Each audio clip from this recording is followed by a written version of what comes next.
सोचिए, एक ऐसी किताब, एक इंस्ट्रक्शन मैनुअल जो हर जीवित चीज का राज बताती हो, एक छोटी सी मक्खी से लेकर हम इंसानों तक। बस यही बायोलॉजिकल इंस्ट्रक्शन मैनुअल हमारे आज के डिस्कशन का मेन टॉपिक है। तो सवाल ये उठता है कि आखिर ये इंस्ट्रक्शन मैनुअल है क्या चीज? और यही सवाल हमें सीधे ले जाता है जिंदगी के सबसे फंडामेंटल कोड तक। तो आज हम क्या क्या देखने वाले हैं? सबसे पहले जिंदगी के इस ब्लूप्रिंट की बात करेंगे, फिर डीएनए के बिल्डिंग ब्लॉक्स को समझेंगे, उसके बाद देखेंगे कि वो आइकॉनिक डबल हेलिक्स स्ट्रक्चर कैसे बनता है, फिर हम मिलेंगे इसके एक कजन आरएनए से, और आखिर में डीएनए और आरएनए को कंपेयर करेंगे। चलिए शुरू करते हैं। हम बात कर रहे हैं उन मॉलिक्यूल्स की जिन्हें कहते हैं न्यूक्लिक एसिड्स। अब ये नाम क्यों पड़ा? सिंपल है, क्योंकि ये सबसे पहले सेल के न्यूक्लियस यानी केंद्रक में पाए गए थे। और यही वो मॉलिक्यूल्स हैं जो हमारी सारी हेरिडिटरी इंफॉर्मेशन को स्टोर करके रखते हैं। ये कहानी शुरू होती है 1869 में। फ्रेडरिक मीस्चर नाम के एक साइंटिस्ट ने इत्तेफाक से एक चीज खोजी जिसे उन्होंने नाम दिया न्यूक्लियन। उस वक्त उन्हें बिल्कुल भी अंदाजा नहीं था कि उन्होंने लाइफ का वो फंडामेंटल मटेरियल खोज निकाला है जिसे आज पूरी दुनिया डीएनए और आरएनए के नाम से जानती है। ऑलराइट, तो आप थोड़ा और डीप डाइव करते हैं। डीएनए को उसके सबसे बेसिक कंपोनेंट में तोड़कर देखते हैं, जिसे कहते हैं न्यूक्लियोटाइड। तो ये न्यूक्लियोटाइड आखिर है क्या? इसे ना एक लेगो ब्लॉक की तरह समझिए, एक ऐसा ब्लॉक जो खुद 3 छोटे छोटे हिस्सों से बना है। और जब ऐसे लाखों करोड़ों ब्लॉक्स एक दूसरे से जुड़ते चले जाते हैं तो बनती है डीएनए की एक लंबी चेन। एक न्यूक्लियोटाइड असल में इन्हीं 3 चीजों से बना होता है, एक 5 कार्बन शुगर, एक फॉस्फेट ग्रुप और सबसे इंपॉर्टेंट एक नाइट्रोजनस बेस। ये जो बेस है ना, यही वो हिस्सा है जिसमें जेनेटिक कोड लिखा होता है, बिल्कुल किसी लैंग्वेज के अल्फाबेट्स की तरह। ये बेसिस भी 4 तरह के होते हैं जो 2 ग्रुप्स में बटे हैं। एक है प्यूरीन्स जैसे एडेनिन और ग्वानिन, इनका स्ट्रक्चर डबल रिंग्ड होता है। और दूसरे हैं पिरिमिडीन्स जैसे साइटोसिन और थाइमीन, जिनका स्ट्रक्चर सिंगल रिंग्ड होता है। अब ये स्ट्रक्चर का फर्क बहुत बहुत इंपॉर्टेंट है, और क्यों है ये हमें आगे पता चलेगा। तो चलिए अब आगे बढ़ते हैं और देखते हैं कि ये सारे बिल्डिंग ब्लॉक्स मिलकर साइंस के सबसे फेमस शेप्स में से एक, वो आइकॉनिक डबल हेलिक्स कैसे बनाते हैं। बात है 1950s की। एरविन चारगाफ नाम के एक साइंटिस्ट ने एक बड़ी कमाल की चीज नोटिस की। उन्होंने देखा कि डीएनए में जितना एडेनिन होता है, ठीक उतना ही थाइमीन भी होता है, और जितना ग्वानिन होता है उतना ही साइटोसिन।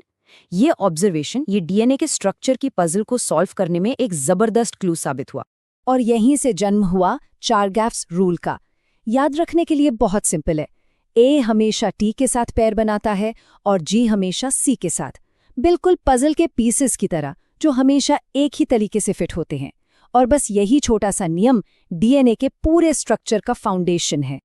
और इसी रूल ने वॉटसन और क्रिक को डीएनए का असली स्ट्रक्चर फिगर आउट करने में हेल्प की।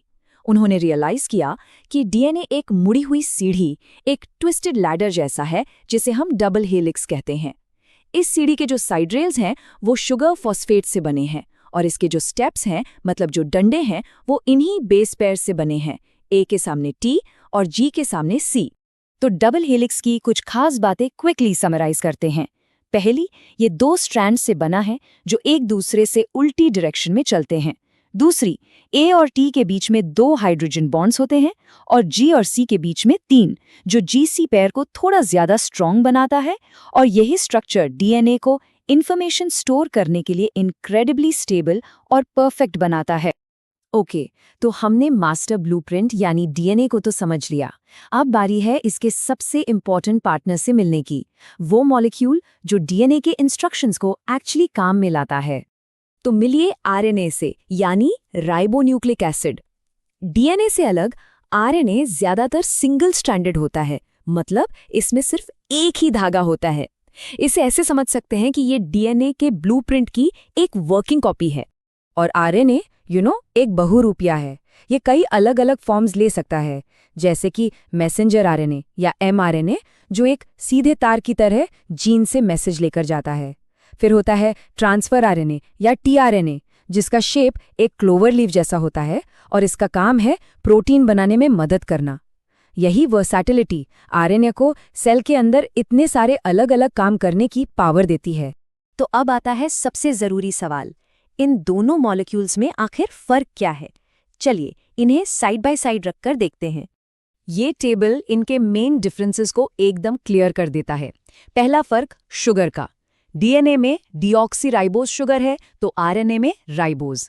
दूसरा बेसिस का। डीएनए में थाइमीन होता है, टी होता है, पर आरएनए में टी की जगह यूरैसिल होता है, यू। तीसरा स्ट्रक्चर। जैसा हमने देखा, डीएनए डबल स्ट्रैंडेड है और आरएनए ज्यादातर सिंगल स्ट्रैंडेड।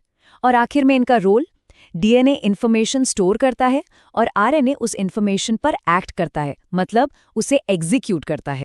इसे याद रखने का सबसे आसान तरीका ये है, सोचिए डीएनए लाइब्रेरी में रखी एक बहुत कीमती मास्टर बुक है जिसे बाहर नहीं ले जा सकते। तो आरएनए क्या है? आरएनए उस किताब की एक फोटोकॉपी है जिसे बाहर ले जाकर काम पूरा करने के लिए यूज किया जाता है।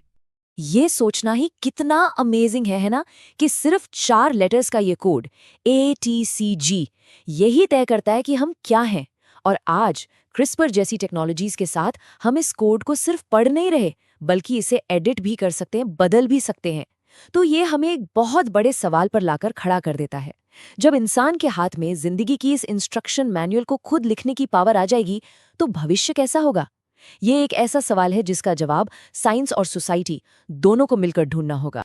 ऐसे ही नवीनतम वीडियो के लिए चैनल को लाइक, शेयर और सब्सक्राइब करें। धन्यवाद।